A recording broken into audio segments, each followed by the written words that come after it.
శ్రీ గురుభ్యో నమ. మహాగణాధిపతి నమ. యావత్ భారతావనికి వందనాలు.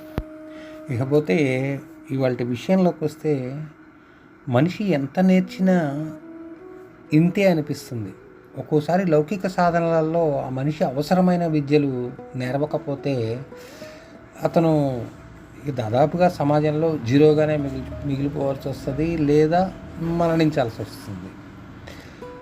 ఇది ఎట్లా అంటే లౌకిక విద్యలలో ఇది లౌకిక జీవనంలో ఇది ఒక ఉదాహరణగా మనకు పనికి రావచ్చు. దీన్ని కొంచెం అర్థం చేసుకోవడానికి ప్రయత్నిద్దాం. వెనకటికి ప్రాచీన కాలంలో అవలీలుడు అని ఒక గురువు గారు ఉండేవాడు. ఆయన అరణ్యాలలో గురుకులాలు నడుపుతూ ఉండేవాడు. అతని దగ్గర ముచుకుందుడు అని ఒక శిష్యుడు ఉండేవాడు. ఆ శిష్యుడు గురువుగారి దగ్గర అన్ని విద్యలలోనూ ఆరితేరాడు. అతను దానికి ఉన్న గురుపదేశం అన్ని దాదాపుగా సంపూర్ణమైన అన్నీ అయినాయి. గురువుగారు అడిగిన గురుదక్షిణ అన్నీ తీసుకుని వచ్చాడు. అయితే అతను మిగతా విద్యార్థుల కన్నా చాలా ఉత్తమ స్థితి, ఎంత అంటే అంత ఉత్తమ స్థితిని సాధించాడు. అంటే ఏ పురాణాలు కానీ, అష్టాదశ పురాణాలు, వేదాలు, విద్యలు ఏ దాన్ని తీసుకున్నా కూడా అందులో ఇట్లా క్వశ్చన్ అడగకుండానే మొత్తం దాన్ని అవలీలగా అలా ఉదాహరణలతో సహా అలవోకగా చెప్పేసేవాడు. ఇతని ఖ్యాతి చదువుకుంటున్న రోజుల్లోనే ఆనోట పడి దాదాపు అన్ని గురుకులాలలోనూ వ్యాపించింది. అతడి దగ్గరలో ఉన్న గురుకులాలకు వెళ్ళినా ఇతనికి లభించే విశేష మర్యాదలు ఇవన్నీ అతడికి దాదాపుగా చెప్పుకోవాలంటే విద్యార్థికి ఏది ప్రాప్తించకూడదో అదే ప్రాప్తించింది. అంతులేనంత గర్వం అతనిలో జమైంది. సరే, ఇలాగనే అతనికి దాదాపు ఈ విద్యలు నేర్చుకుంటూ యుక్త వయస్కుడయ్యాడు. ఇంకా ఒకరోజు గురుదక్షిణ నిమిత్తం గురువుగారికి కావాల్సినవన్నీ ఆ గురువుగారికి అన్నీ సమర్పించి, గురుదేవా ఇక నాకు అనుమతి ఇవ్వండి, ఇంకా నేను లౌకిక జీవనంలోకి వెళ్ళి జీవిస్తాను. సరే నాయన, దాందే ఉంది, ఇక వెళ్ళిరా అని గురువుగారు సాదరంగా సాగనంపాడు. ఇతను అట్లా అరణ్యాల పొంటి వాళ్ళ ఊరికి నడుచుకుంటూ బయలుదేరాడు. అలా కాలిబంట పోతూ వీళ్ళ ఊరికిను ఇతనికి మధ్యలో ఒక పెద్ద నది ఉంది. ఆ నది విస్తీర్ణం చాలా పెద్దది, లోతు కూడా చాలా ఎక్కువే. అయితే ఇతను పడవ తీరానికి వెళ్ళాడు. వెళ్ళేసరికి మధ్యాహ్నం కావస్తుండేసరికి ఆ పడవ వాళ్ళందరూ అప్పుడే భోజనాలకు ఉపక్రమించారు. ఈ లోపల మిగతా ప్రయాణికులందరూ అక్కడ కూర్చున్నారు. పడవ ఎక్కడానికి వెళ్ళే వాళ్ళంతా ఎండలో ఏం కూర్చుంటే అది ఎండాకాలం అవడంతో అందరూ చెట్ల నీడల్లో కూర్చున్నారు. ఈ చెట్ల నీడల్లో అతను కూడా వెళ్ళి కూర్చున్నాడు. అయ్యా, ఇట్లా మీరెవరు, ఎక్కడి నుంచి వచ్చారు, ఏంటి అంటే అతను ఇట్లా చెప్పాడు. నేను ఇట్లా అవలీలుడు గారి దగ్గర నేర్చుకున్న ముచ్చుకుందుడిని, నాకు ఇట్లా సర్వ విద్యలలోనూ ప్రవేశం ఉంది. నేను ఆ విద్యలో ఇంత గొప్ప, ఈ విద్యలో ఇంత గొప్ప, ఈ విద్యలో ఇంత గొప్ప అని అన్నీ చెప్పడం మొదలుపెట్టారు. వినేవాళ్ళందరూ అతను చెప్పేవన్నీ, అంటే ఇతను మంచి వక్త అవ్వడంతో ఇతను చెప్పేవన్నీ చాలా ఆసక్తిగా వింటూ, అతని మాటలన్నీ వింటూ అతనితో పాటు ఏకీభవిస్తూ ఉన్నారు. ఇంతలో పడవ వాళ్ళు అన్నాలు తిని, అయ్యా ఇక బయలుదేరదామా అంటే సరేనని అందరూ లేచి పడవెక్కారు. పడవెక్కితే వీళ్ళు ఎక్కిన వేళ విశేషమేమో ఉన్నట్టుండి మేఘాలు పట్టినాయి. అయితే ఈ పడవ ఎక్కడానికి మిగతా వాళ్ళందరూ మేము ముందర వచ్చాము. ఆ పడవ కొంతమందికే ప్లేస్ ఉంది, అంటే అందరూ ఎక్కలేకపోయారు ఆ పడవలో. కొంతమందికే, అంటే దాని మీన్స్ అక్కడ ఒక 50 మంది ఉన్నారు, దాదాపు 40 మందికి మాత్రమే ఆ పడవలో జాగా ఉంది. మిగతా 10 మంది ఒడ్డునే మిగిలిపోవాల్సి వస్తుంది. అయితే అందరూ ఇట్లా మేము అత్యవసర పనుల మీద పోవాల్సి వస్తుంది, మమ్మల్ని వదిలిపెట్టండి అని లాస్ట్కి ఒక 10 మందిని అక్కడే ఉండమన్నారు. ఆ ఉండమన్న వాళ్ళల్లో ఈ ముచ్చుకుందుడు కూడా అక్కడే ఉండిపోవాల్సి వచ్చింది. మేము బాబు కొంచెం అర్థం చేసుకో, ఇట్లా మేము అత్యవసరమైన పనుల మీద పోతున్నాం, మమ్మల్ని వెళ్ళనీయనని వాళ్ళందరూ ఆ పడవ ఎక్కి అవతల తీరానికి వెళ్ళారు. మళ్ళీ ఆ పడవ ఎప్పుడో సాయంకాలం అయ్యేసరికి వీళ్ళ దగ్గరికి వచ్చింది.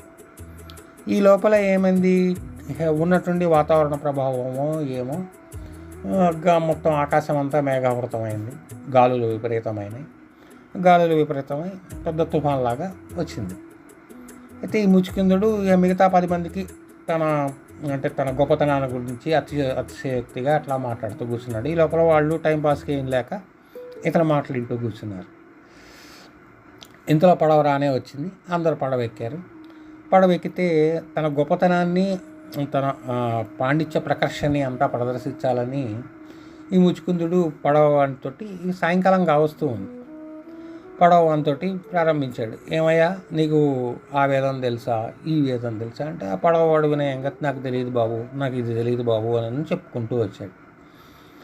అయితే ఇట్లాగనే పెరుగుతూ ఆ వేదం ఇట్లా ఉంటుంది, ఈ వేదం ఇట్లా ఉంటుంది అంటే, ఆహా అలాగనా అంటూ వచ్చాడు.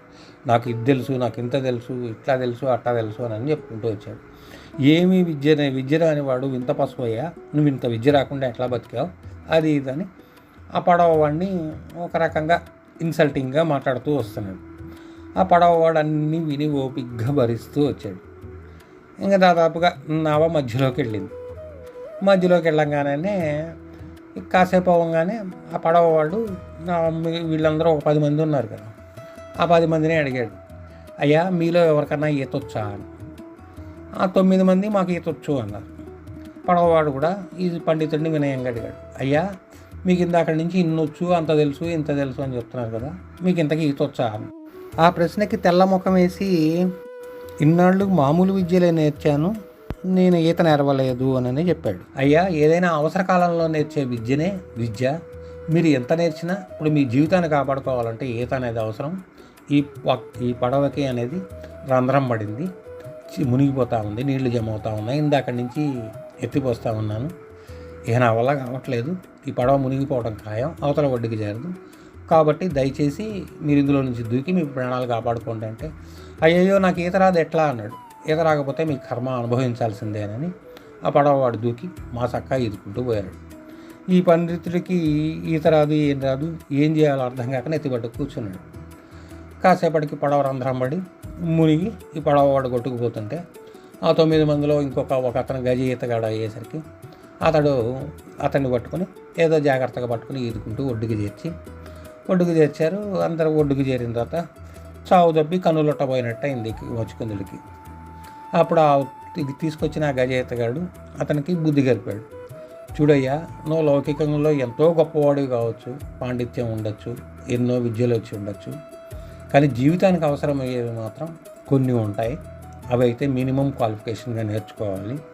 అవి నేర్చుకోకపోతే కనుక నీ మనుగడే ఉండదు, నువ్వు ఎంత నేర్చినా ప్రశ్నార్థకమే అవుతుంది. అది విని ముచికింద్రుడు సిగ్గుతో తలకాయ దించుకున్నాడు. ఇది మన లౌకిక అనువాదంలో మనకి ఎట్లా ఉపయోగపడుతుందంటే, నేటి కాలంలో, ఆధునిక కాలంలో పిల్లల్ని పెంచుతున్నాం, కాలేజీలకు పంపిస్తున్నాం, ఎంతో చేస్తున్నాం. వాళ్ళకి లౌకికంగా అవసరం ఏదన్నా విపత్తులు, కష్టాలు ఇట్లాంటివి సంభవించినప్పుడు వాళ్ళకి ఎట్లా బతకాలి, ఏంటి అనే మనుగడ ఉపాయాలు, అంటే వాళ్ళని ఎట్లా మనుగడ అనేది ఎట్లా ఉంటుంది, ఎట్లా చేయాలి అనే విద్యలు మాత్రం, ఆ విషయాలు మాత్రం వాళ్ళకి చెప్పటం మనం విస్మరిస్తున్నాం. మన పిల్లల భవిష్యత్తు మనం ఊహించుకున్న వాళ్ళమే అయితే, అంటే వాళ్ళకి అంతా మంచిగానే ఉంటుంది, మంచిగానే ఉండాలి. కాలం కర్మం కలిసి రాక ఏదైనా విపత్తు కలిగితే కనుక ఆ సమయాల్లో పిల్లలకి ఎలా ప్రవర్తించాలని అన్నిందాలా మనం వాళ్ళని సుశిక్షితులుగా చేస్తే వాళ్ళు సంపూర్ణ చిరాయుష్మంతులై భావితరానికి వాళ్ళు ఒక ఆదర్శప్రాయాలు కాగలరు. ఈ విషయం ఎందుకు చెప్పాను అంటే, నేటి కాలంలో ఉన్న ఈ బిజీ యువతరం, వీళ్ళ ఈ ఫోను, ఈ వ్యాపకం, ఇవన్నీ మామూలుగా వీళ్ళు శారీరక వ్యాయామాలు ఇత్యాదుల పట్ల అన్నీ తగ్గించుకుని వీళ్ళ దృష్టి ఎక్కువగా దాని మీద ఏమంటారు, లౌకిక జీవనంలో సాధించాల్సిన కొన్ని మెయిన్ పనులు. మీరు వాస్తవంగా చెప్పాలంటే ఎంత గొప్ప సాఫ్ట్వేర్ టెక్ ఇండస్ట్రీస్కి అధిపతులు అయి ఉండొచ్చు, ఎంత గొప్ప విద్యలు ఎన్నో నేర్చి ఉండొచ్చు, కానీ లౌకికంలో మనకు వచ్చే కొన్ని విద్యలు, కొన్ని విషయాలు కంపల్సరీ తెలిసి ఉండాలి. ఇక ఈ రోజుకి ఈ విషయంతో స్వస్తి. మరొక విషయంతో మరొక వీడియోలో మళ్ళా కలుద్దాం. సెలవు.